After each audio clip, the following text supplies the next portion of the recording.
Well, as regards the Wuhan Institute of Virology, this is a world-class research institute. It collaborates with scientists from throughout the world, from the U.S., from Europe, and Australia, and elsewhere. And it has a sterling reputation. So the charges being directed against it by the likes of Pompeo and Trump are really slanderous and without any foundation whatsoever. You really can't believe a word that they have to say. They even contradict themselves almost immediately. I mean, I don't know if you saw the interview on this week with Pompeo over the weekend, and he was asked point blank, "Do you believe that the virus was created at the Wuhan Institute of Virology lab?" And he said, "Well, according to very very reliable sources, yes, I definitely do." And then the interviewer came back and said, "Well, look, your own intelligence services have said that there's no such evidence, and that the scientific community is united in saying that it naturally occurred, and it was not bioengineered or created in a lab, and there's no evidence that it escaped from the Wuhan lab." And then Pompeo immediately agreed and said, "Yes, I agree with that assessment."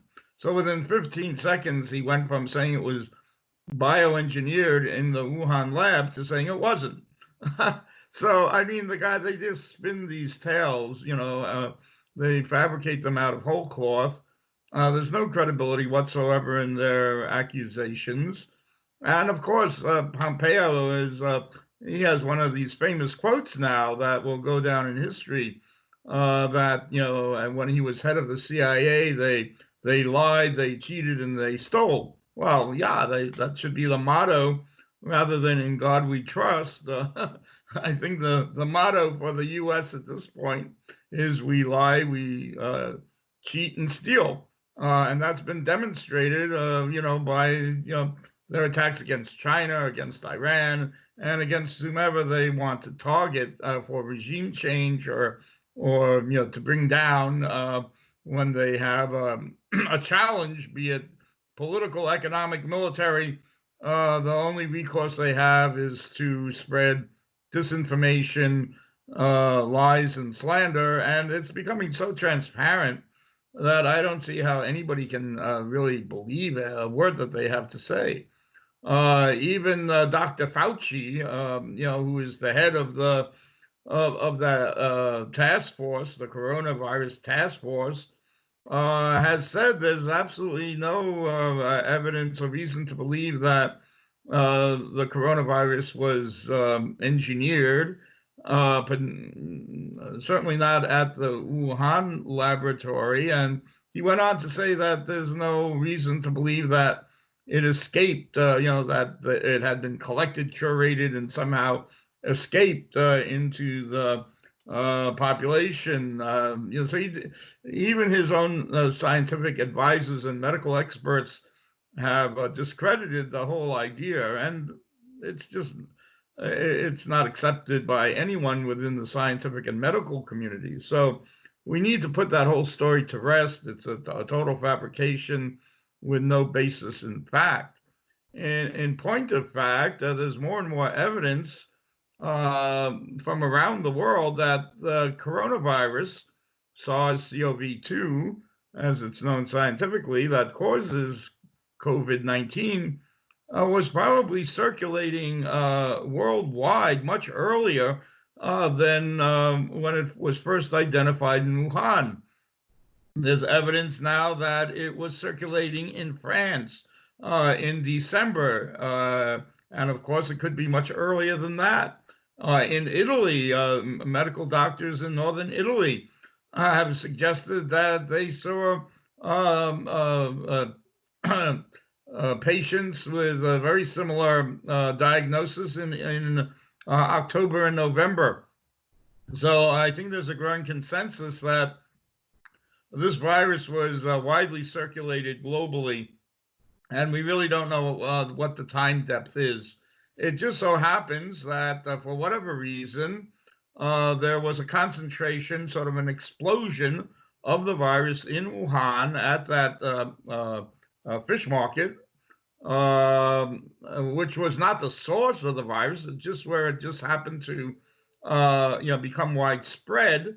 It just caught fire there. It was identified, and that's the first place where it was identified, not necessarily its source of origin. The source of origin could be anywhere in the world at this point. We really have no idea. There's even evidence that it might have been circulating in the U.S.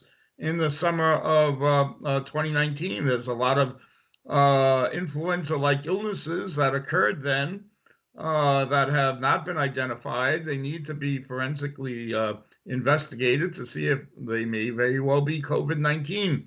There's that whole vaping disease, and it's been documented that vaping predisposes young people to a severe case of COVID-19.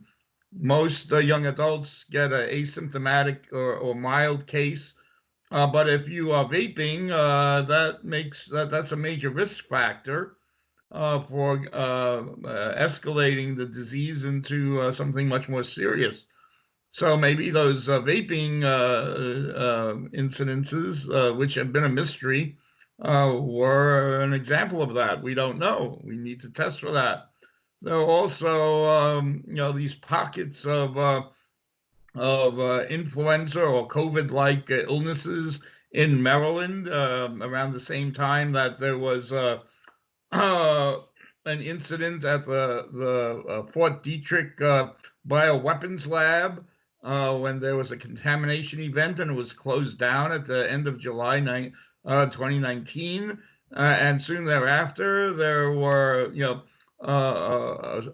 an upsurge in deaths in nursing homes in the vicinity.